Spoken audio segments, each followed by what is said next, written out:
नमस्कार, आपके साथ मैं हूं पूजा कविया गोमा। स्वागत है आपका हमारी खास पेशकश में। आज हम बात करेंगे नतीजों से पहले जोड़-तोड़ की राजनीति की।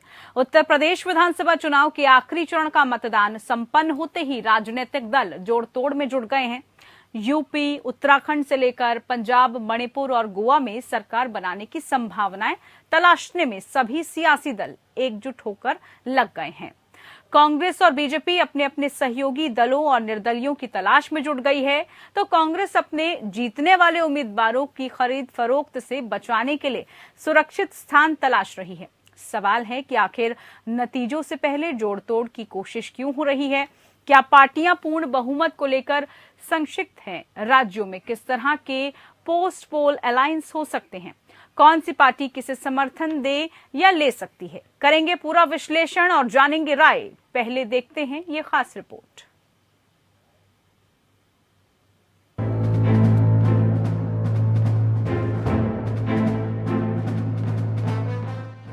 अब चुनावी राजनीति का दौर खत्म और जोड़-तोड़ की सियासत का खेल तेज हो गया है।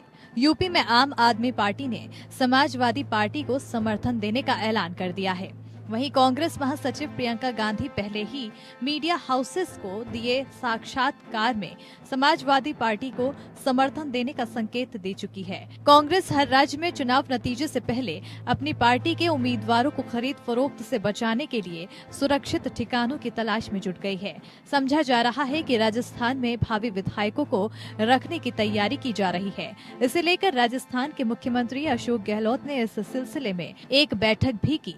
हालांकि कांग्रेस ने इस आशंका के मद्देनजर गोवा और मणिपुर में अपने उम्मीदवारों से शपथ पत्र भरवाने की कवायद कर चुकी है। पंजाब में कम सीटें आने पर कांग्रेस के भीतर से आम आदमी पार्टी के समर्थन से सरकार बनाने की भी मांग उठाई जा रही है। वहीं कांग्रेस से अलग होकर अपनी पार्टी पंजाब लोक कांग्रेस का बीजेपी के साथ गठबंधन करने वाले पंजाब के पूर्व मुख्यमंत्री कैप्टन अमरिंदर सिंह ने केंद्रीय गृह मंत्री अमित शाह से दिल्ली में मुलाकात की। हालांकि उन्होंने पार्टी की सरकार बनने के सवाल पर साफ जवाब देने से इनकार किया। अभी इलेक्शंस हुई हैं, अभी तो रिजल्ट नहीं आए, पर हमने जस्ट जनरल बातें की पंजाब के बारे में होम मिनिस्टर साहब से। डिटेल बातें करेंगे जब एक बार रिजल्ट आ जाएंगे। मैं तो पंडित नहीं, I am not somebody who can predict. इतना है कि हमारी पार्टी ने we have done well and BJP has done well and let us see what happens. वहीं उत्तर प्रदेश में सरकार बनाने के लिए जोड़-तोड़ तेज हो गई है। भारतीय जनता पार्टी भी अपने दम पर सरकार बनाने के लिए छोटे दलों को जोड़ने की संभावना तलाश रही है, क्योंकि इस बार किसान आंदोलन, रोजगार और महंगाई की वजह से बीजेपी का अनुमान के मुताबिक प्रदर्शन न होने का अंदेशा है। ऐसे में जानकारों का मानना है कि बीजेपी बहुजन समाज पार्टी के साथ भी सत्ता की संभावनाएं तलाश सकती है। वहीं आम आदमी पार्टी के नेता संजय सिंह ने जरूरत पड़ने पर समाजवादी पार्टी को समर्थन देने का ऐलान किया है। उत्तर प्रदेश आज जो आदित्यनाथ जी के राज में भ्रष्टाचार का गढ़ बन चुका है, माताओं बहनों की सुरक्षा नहीं है, हाथरस जैसा कांड होता है जहां पे गरीब की बेटी को रात में 2 बजे जला दिया जाता है, बेरोजगारी के सवाल पर नौजवानों को मुकदमे मिलते हैं, लाठियां मिलती हैं, किसान को उसके फसल का दाम नहीं मिलता। ऐसे तमाम मुद्दों पर बातचीत हुई और भाजपा से मुक्त उत्तर प्रदेश कराना है, इनके कुशासन से मुक्त उत्तर प्रदेश को कराना है, इसके बारे में अखिलेश यादव जी से बातचीत हुई है। वहीं उत्तराखंड कांग्रेस के नेता दिल्ली में डेरा डाले बैठे हैं। गुड़ा गणित लगाया जा रहा है कि अगर स्पष्ट बहुमत न मिला तो समाजवादी पार्टी, उत्तराखंड क्रांति दल और आम आदमी पार्टी समेत आजाद उम्मीदवारों को कैसे मनाया जाएगा। दरअसल उत्तराखंड में भी छोटे दलों और निर्दलियों पर बीजेपी और कांग्रेस की नजरें हैं। बीजेपी के विधायक महेंद्र भट्ट ने दावा किया है कि कांग्रेस के कई जिताऊ प्रत्याशी उनके संपर्क में हैं। जरूरत पड़ने पर इनको साथ जोड़ा जाएगा। वहीं कांग्रेस के वरिष्ठ नेता राजेंद्र कौर भट्टल के बयान से पंजाब की सियासत गर्मा गई है। राजेंद्र कौर भट्टल ने कहा है कि अगर जरूरत पड़ी तो पंजाब में सरकार बनाने के लिए आम आदमी पार्टी से मदद ली जाएगी। हालांकि बीवी भट्टल ने इसे अपनी निजी राय बताया। वहीं आम आदमी पार्टी के नेता हरपाल सिंह चीमा ने दावा किया है कि इस बार जनता ने आम आदमी पार्टी के पक्ष में जनादेश दिया है। तो गोवा में बीजेपी और कांग्रेस आमने सामने हैं, लेकिन आम आदमी पार्टी, शिवसेना, एनसीपी और तृणमूल कांग्रेस ने भी मुकाबले को बहुकोणीय बना दिया है। ऐसे में 40 सीटों वाले इस राज्य में नतीजे चौंकाने वाले हो सकते हैं। इस बार भी कांग्रेस ने गोवा फॉरवर्ड पार्टी के साथ गठबंधन कर चुनाव लड़ा है। पिछली बार भी कांग्रेस के 17 सीटें जीतने के बावजूद सरकार नहीं बना पाई थी, तो बीजेपी 13 सीटें जीतकर सरकार बनाने में कामयाब रही थी। लेकिन इस बार कांग्रेस ने संभावनाओं के दरवाजे खोल रखे हैं।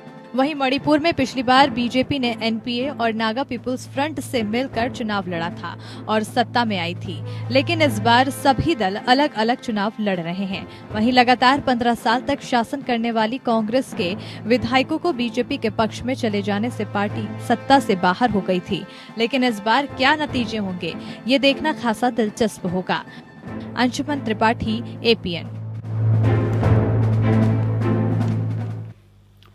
जी हाँ, तो नतीजों से पहले जिस तरह की जोड़ तोड़ की राजनीति शुरू हो गई है, उससे बहुत तरह की अटकलें भी लग रही हैं और कहा जाता है कि राजनीति हमेशा परसेप्शन पर आधारित रहती है। तो क्या वाकई में इस बार भी तमाम राज्यों में कुछ इसी तरह की जो सियासी हलचल है वो देखने को मिलेगी, और क्यों नतीजों से पहले ही सबकी कश्मकश शुरू हो गई है, तेज हो गई है? इसी को लेकर खास पेशकश है हमारी आज की, और खास मेहमान हमारे साथ जुड़ गए हैं। परिचय करा देती हूँ। हमारे साथ आलोक वत्स जी हैं, बीजेपी में, बहुत स्वागत है आपका, बीजेपी की तरफ से हमारे साथ जुड़े हैं।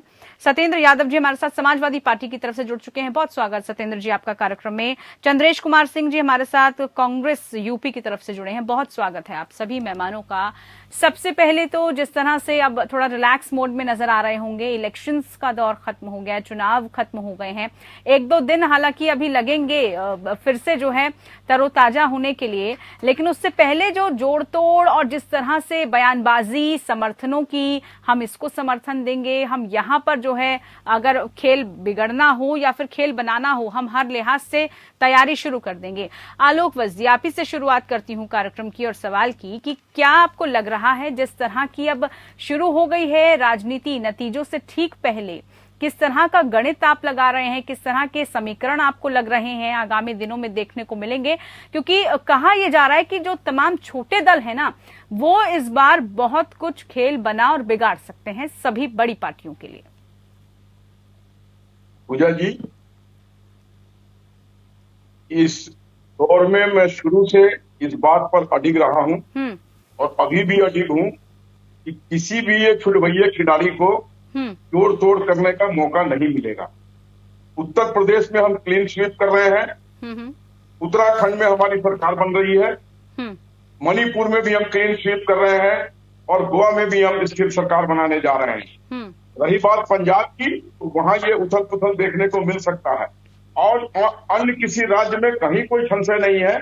आप जितने भी एग्जिट पोल भी देख लें, किसी में हमको कहीं से भी हार का सामना दिखाई नहीं दे रहा। कहीं पर हम ऐसे स्थिति में है कि हमको किसी की, इसलिए बिल्कुल क्लियर है, राज तिलक की हो रही है तैयारी, सब जगह आ रहा है भगवान। चलिए, टैगलाइन आ चुकी है।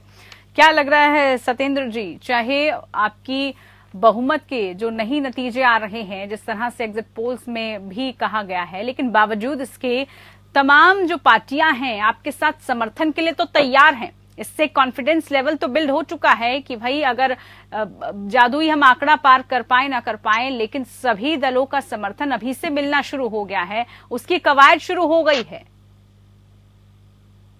इस देश में और खास तौर पर उत्तर प्रदेश में जिस तरह से पिछले 5 साल के भारतीय जनता पार्टी के ठाकुरवाद को, बहन और बेटियों को रात में जलाने को, जिला पंचायत में उनका चीर हड़ करने को, बेरोजगारों को जिस तरह से दुत्कारने को, गरीब और मजदूर को सड़क पर मरने को, और कोरोना काल में लाखों की तादाद में लोगों को अस्पतालों के बाहर मरने को और बाद में उनकी लाशों को गंगा में तैरने को जिस तरह से भारतीय जनता पार्टी ने दिया है, इसके खिलाफ उत्तर प्रदेश में भारी तादाद में समाजवादी पार्टी और गठबंधन को वोट हुआ है।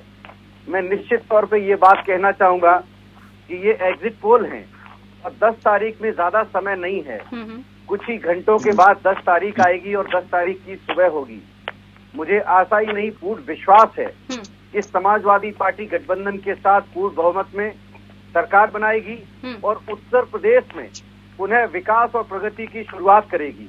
रही बात जो भारतीय जनता पार्टी के साथी ने कहा है, ना तो इनकी पंजाब में सरकार बन रही है और ना ही इनकी उत्तराखंड में सरकार बन रही है और उत्तर प्रदेश में तो हम बनने ही नहीं देंगे।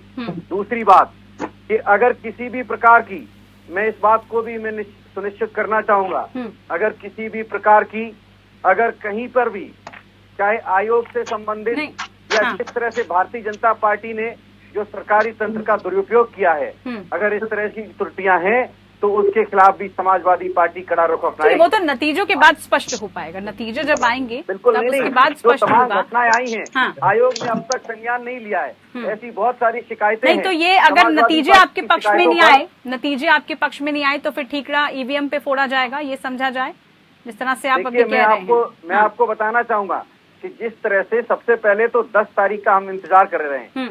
10 तारीख को समाजवादी पार्टी गठबंधन की सरकार उत्तर प्रदेश में बनेगी और उत्तर प्रदेश को ठाकुरवाद नहीं चाहिए, ठोको नहीं चाहिए, बुलडोजर नहीं चाहिए। देखिए अब मुद्दे अब हो गया, रिजल्ट का इंतजार है, मुद्दों की बातें अब हो चुकी हैं, अब तो लोगों ने मतदान कर दिया है। देखिए रिजल्ट भी उत्तर प्रदेश की जनता ने जिस पर वोट दिया है, जिस पर मतदान किया है, उस बात को हमें भुलाना नहीं चाहिए। चलिए चंद्रेश जी, कांग्रेस क्या फिर से शून्य पर ही टक्कर रह जाएगी? क्योंकि सभी के साथ समर्थन के लिए तो तैयार हो गए, लेकिन बातें तो आप एकला चलो की कर रहे थे अब आंकड़ों से पहले, और जो अब जोड़ तोड़ शुरू हो गई है। पहले कहा गया था कि हम सभी जगह पर जो है सरकार बनेंगे, लेकिन पंजाब की ही अगर मैं बात करूं तो वहां पर भी मुश्किलें लग रही हैं आपके लिए। तो पूजा जी, चुनाव हो चुका है और जब तक चुनाव का रिजल्ट नहीं आ जाता है इस विषय पर चर्चा होना चाहिए कि राजनीतिक दलों ने किस प्रकार से चुनाव लड़ा। अभी हमने दोनों साथी प्रवक्ताओं की बातों को सुना। एक उत्तर प्रदेश की जनता को अगड़े और पिछड़े में बांटने की बात कर रहे थे, एक ठाकुरवाद बनाम अदर की बात कर रहे थे। मुझे लगता है कि इन लोगों को इस तरह की परिस्थितियों से बाहर निकलना चाहिए और देश और प्रदेश की जनता को जोड़ने की बात करना चाहिए, जिससे राष्ट्र की एकता अखंडता बनी रहे, और इसके लिए बंधुत्व और भाईचारा जरूरी है। भारतीय जनता पार्टी ने इस पूरे चुनाव को सांप्रदायिकता का रंग रंगना चाहा, बार बार ये सांप्रदायिकता के ट्रैक पर ले जा रहे थे। समाजवादी पार्टी बार बार चुनाव को जाति के ट्रैक पर ले जा रही थी। कांग्रेस पार्टी उत्तर प्रदेश के जनहित के मुद्दों पर चुनाव लड़ी, जनहित के मुद्दे पर पंजाब में चुनाव लड़ा, उत्तराखंड में, मणिपुर में, गोवा में चुनाव लड़ा। जनता का जो जनादेश होगा वो हमें स्वीकार होगा और हम आगे जनता के हक और हुकूक के लिए लड़ते रहेंगे। जो भी हमें वोट देंगे उनको कांग्रेस से निराशा नहीं होगी। एक बात तो ये है। दूसरी बात ये है कि पंजाब में भी हम सरकार बनाएंगे, उत्तराखंड में भी हमारी सरकार बनेगी, गोवा में भी हमारी सरकार बनेगी, मणिपुर में कांटे का टक्कर है। नेताओं को आपने संभाल लिया ना। न्याय की सुन लीजिए, चंद्रेश जी, उत्तर प्रदेश में एक तरफ न्याय की देवी के रूप में प्रियंका गांधी जी थी, दूसरी तरफ लोकतंत्र के हत्यारे राजनीतिक अपराधियों का एक जमघट था भारतीय जनता पार्टी की तरफ से, जिसमें मोदी योगी सब थे। और प्रियंका गांधी जी ने उत्तर प्रदेश की जनता को मुद्दे की तरफ आकर्षित चलिए वो मुद्दे कितने कारगर साबित होंगे, जमीनी स्तर पर उन मुद्दों पर कितना काम किया होगा वो तो जनता परिणाम के बाद बता देगी। लेकिन चंद्रेश जी, अपने नेताओं को संभालना शुरू कर दिया ना आपने, रिजॉर्ट्स तो बुक कर दिए होंगे, तमाम रिजॉर्ट्स बुक हो चुके हैं। अब सांसदों को, अपने मंत्रियों को, अपने नेताओं को संभालने की कवायद भी शुरू कर दीजिए। जिसको जो करना है करने दीजिए। ये लोग लोकतंत्र के हत्यारे हैं, रिजॉर्ट बुक करेंगे, खरीद फरोख्त करेंगे, पैसे की व्यवस्था करेंगे, करने दीजिए। हम तो कह रहे हैं हम सरकार बनाएंगे, आप देखते जाइए। भारतीय जनता पार्टी में योगी आदित्यनाथ जी का 10 तारीख को वही हश्र होने जा रहा है जो कभी उत्तर प्रदेश में कल्याण सिंह का हुआ था। आप सिर्फ देखते जाइए क्या हो रहा है। हम आश्वस्त हैं। उत्तर प्रदेश से योगी आदित्यनाथ जी की राजनीति खत्म होने जा रही है। ठीक है आलोक जी, आश्वस्त तो सभी नजर आ रहे हैं, लेकिन जिस तरह के आरोप लगते रहे हैं बीजेपी पर कि जोड़ तोड़ में बहुत माहिर है, इसीलिए नौबत यहाँ तक आ जाती है कि सबको छिपा के रखना पड़ेगा जीते हुए उम्मीदवारों को। ऐसा है जी, मुंगेरी लाल के हसीन अपने देखने में किसी को कोई रोक नहीं सकता है। ये कांग्रेस के जो मेरे विद्वान प्रवक्ता बोल रहे थे, इनसे मैं देखिए, आप बोल रहे थे तो मैं कुछ नहीं बोल रहा था। Please you keep quiet. नहीं, आप मेरी बात सुनिए। नहीं, आप बीच में नहीं इंटरप्ट कीजिए।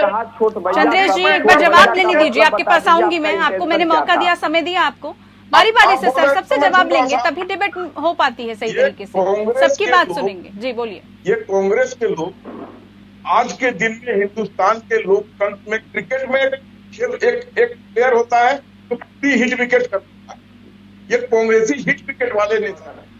ये पंजाब में पूरे चुनाव के दौरान ये आपस में सिर फुटबॉल करते रहे बिटवीन सन्नी एंड सिद्धू, और दूसरे जगह कहीं भी उत्तर प्रदेश में प्रियंका गांधी वाड्रा बड़ी जोर शोर से आई थी, लड़की हूं लड़ सकती हूं, तो तीनों लड़की जो लड़ती हूं लड़ सकती हूं बीजेपी के पाले में आ गई। और यहां तक उसमें से एक दलित लड़की ने, चंद्रवंशी ने आरोप लगाया कि संदीप नाम का एक प्रियंका गांधी का सेक्रेटरी वो पैसे मांग रहा था टिकट देने के लिए। तो इनका तो पूरा कुलवाही चला बीजेपी में राष्ट्रवाद का नारा लगाने, लड़की हूं लड़ सकती हूं कि जितने पोस्ट। लेकिन आलोक जी समर्थन के लिए सभी तैयार हैं। उत्तर प्रदेश की अगर हम बात करें तो समाजवादी पार्टी के साथ तो सभी तैयार हो रहे हैं। ऐसा है ना, बीजेपी के पास किसका सपोर्ट दिख रहा है? पूजा जी, लंगड़े घोड़े से रेस नहीं जीती जा सकती।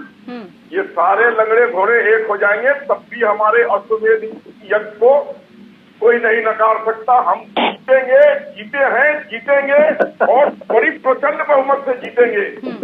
आप यूपी की बात करती हैं, वहाँ की महिलाएं बहू बेटियों से जब बात करता हूँ तो कहते हैं बाप रे बाप, कहीं अखिलेश आ गया तो सड़क पर चलना मुश्किल हो जाएगा। वो भयावह सरकारी महकमों पर करोड़ों करोड़ जमीन हड़पने वाले लोग, क्या बात कर रही हैं आप? अमन चाहता है आवाम, जो चलिए ठीक है सत्येंद्र जी, मुझे ये बताइए। नहीं मिल सकता है। कार सेवकों पर गोली चलाने वाले यही लोग थे। हमने तो 135 वर्षों के बाद कथा से उठाकर एक भव्य इमारत में जो विश्व इमारत है उसमें तब्दील कर राम को वहाँ बैठाने का काम किया है। ठीक है सत्येंद्र जी जवाब। ये जिन्ना के सपोर्टर, ये पाकिस्तान, ठीक है, मुद्दों की बात हो चुकी है, लोगों ने हर मुद्दे को लेकर वोट दिया है। आलोक जी, अब इनको दोहराने का कोई फायदा नहीं है, अब इंतजार हमें रिजल्ट का करना है, मुद्दों की बातें खत्म हो रही हैं। हम तो जीत के जश्न की तैयारी कर रहे हैं। बिल्कुल बिल्कुल। अरे शांत रहिए, सुन लिया आपको बात, अब दूसरे की सुनिए। देखिए ऐसा है कि उत्तर प्रदेश का जो जनमत है, अभी आपने इनकी भाषा देखी होगी, जिस तरह से ये बात कर रहे हैं, अखिलेश अखिलेश बोल रहे हैं। आपने देखा होगा अभी एग्जिट पोल देख के बौरा गए हैं। आपने देखा होगा कि बनारस में इनके एक प्रत्याशी ने दरोगा को किस तरह से थप्पड़ मार दिया। आपने अपने इंटरव्यू में हमें चोर और डकैत कहा था, याद कीजिए। आलोक जी पहले जवाब चोर और डकैत नहीं बोल रहा हूँ मैं आपको। अरे रुक जाइए, इस तरह की मत करिए, अभी सुनिए पहले, ज्यादा ओवर स्मार्ट मत बनिए। तो क्या है कि उत्तर प्रदेश का जो जनमत है, इस वक्त एग्जिट पोल है, नतीजे नहीं आए हैं। सिर्फ एग्जिट पोल देख के ये अपनी गुंडई और अपनी जो हैकड़ी है ये दिखाना शुरू कर दिए हैं। आप देखिए पिछले 5 साल में उत्तर प्रदेश की जो बदहाली हुई है, अगर गलती से भी इनको जनमत अगर किस तरह से मिल जाता है या उसकी लूट कर लेते हैं तो आप सोचिए ये क्या करेंगे प्रदेश का हाल। लेकिन ऐसा जनता होने नहीं देगी। सत्येंद्र जी, समर्थन के लिए सबके तैयार हैं आप? अगर आपको खुले तौर पर समर्थन की बात की जा रही है, अब तो आम आदमी पार्टी की तरफ से भी ये कह दिया गया है, तो क्या उन सबके लिए आप तैयार हैं? देखिए उत्तर प्रदेश में सबसे पहले तो हमारी पूर्ण बहुमत, प्रचंड बहुमत के साथ हमारे पास पूरा आंकड़ा होगा 10 तारीख को। और अगर इस तरह की कोई संभावना बनती है तो निश्चित तौर पे भारतीय जनता पार्टी के चुंगल से उत्तर प्रदेश को बचाने के लिए इस पर हमारे शीर्ष नेतृत्व जो है उस पर विचार करेगा। ठीक है चंद्रेश जी, यहाँ पर आप सबको समर्थन देने की बात तो कर रहे हैं, लेकिन पंजाब में क्या होगा? वहां पर आपको कौन सपोर्ट करेगा? क्या वहां पर आपको लग रहा है कि बिना सपोर्ट के तो लग नहीं रहा, जिस तरह से एग्जिट पोल्स आए हैं उसके मुताबिक तो लग नहीं रहा। नतीजों के बाद हालांकि क्या कुछ होगा वो तो देखना होगा, लेकिन क्या आपको लग रहा है कि समर्थन आपको भी मिल पाएगा या सिर्फ आप ही समर्थन देते रहेंगे, कहीं अपनी बारी में आपके साथ कोई खड़ा ही ना हो? पूजा जी, हमने कहा कि हम किसी को समर्थन देने जा रहे हैं। हम तो कह रहे हैं उत्तर प्रदेश में भी हम बहुमत के साथ सरकार बनाने जा रहे हैं। बाकी जिसको जो कहना है कहे। पंजाब में आप देखिएगा रिजल्ट आएगा, हम बहुमत के साथ सरकार बनाएंगे। उत्तराखंड, गोवा में भी हम सरकार बनाएंगे। हमें बहुमत की आवश्यकता नहीं पड़ेगी। मैंने ये बात आपसे कहा था कि हमें जो भी जनता, देखिए जनता का जो जनादेश होता है लोकतंत्र में, राजनीतिक दलों को उसे सर माथों पर रखना चाहिए, क्योंकि चुनाव का संबंध सिर्फ राजनीति का संबंध सिर्फ चुनाव जीतने और हारने से नहीं होता है। राजनीति का संबंध इस बात से भी है कि हमारे समाज में क्या हो रहा है और क्या होना चाहिए। जैसे मैं आपके यहाँ बैठा हुआ हूँ इस मंच पर कांग्रेस पार्टी के प्रतिनिधि के तौर पे, मैं एक राजनेता भी हूँ, लेकिन राजनीति मेरा पेशा नहीं है। मैं पेशे से शिक्षक हूँ, शौक से मैं राजनीति करता हूँ। वो मेरे लिए सेवा और भाव से उससे ज्यादा और कुछ नहीं है। तो राजनीति जो है वो जनहित के मुद्दों पर होना चाहिए। विपक्ष में अधिकार देगी, विपक्ष की भूमिका निभाएंगे, पक्ष में जनता अधिकार देगी, पक्ष की भूमिका निभाएंगे। लेकिन इन्होंने, भाजपा के प्रवक्ता ने कहा कि राज तिलक की करो तैयारी। अरे भाई, राज तिलक जो है वो राजतंत्र में होता था। इससे इंटेंशन पता चलता है कि ये लोकतंत्र को भी राजतंत्र बनाना। चलिए, वो तो देखना होगा 10 तारीख के बाद, नतीजों के बाद पता चलेगा कि राज तिलक किसका होता है। देखिए, अब समय नहीं है, समय का अभाव है। मुझे इस बात पर फक्र और गर्व है कि कांग्रेस पार्टी का नेतृत्व ने मुद्दे पर चुनाव लड़ा है। चलिए ठीक है, मुद्दों पर चुनाव लड़ा है और उन मुद्दों से जनता को कितना सरोकार था, ये नतीजों के बाद स्पष्ट होगा। बहुत शुक्रिया आप तीनों खास मेहमानों का, आप हमारे साथ जुड़े। तो नतीजों से पहले ही जो जोड़तोड़ की राजनीति है वो शुरू हो गई है। अब कौन सी पार्टी समर्थन किसको देगी या किससे लेगी, ये आने वाले वक्त में देखना होगा। फिलहाल के लिए खास पेशकश में इतना ही। नमस्कार।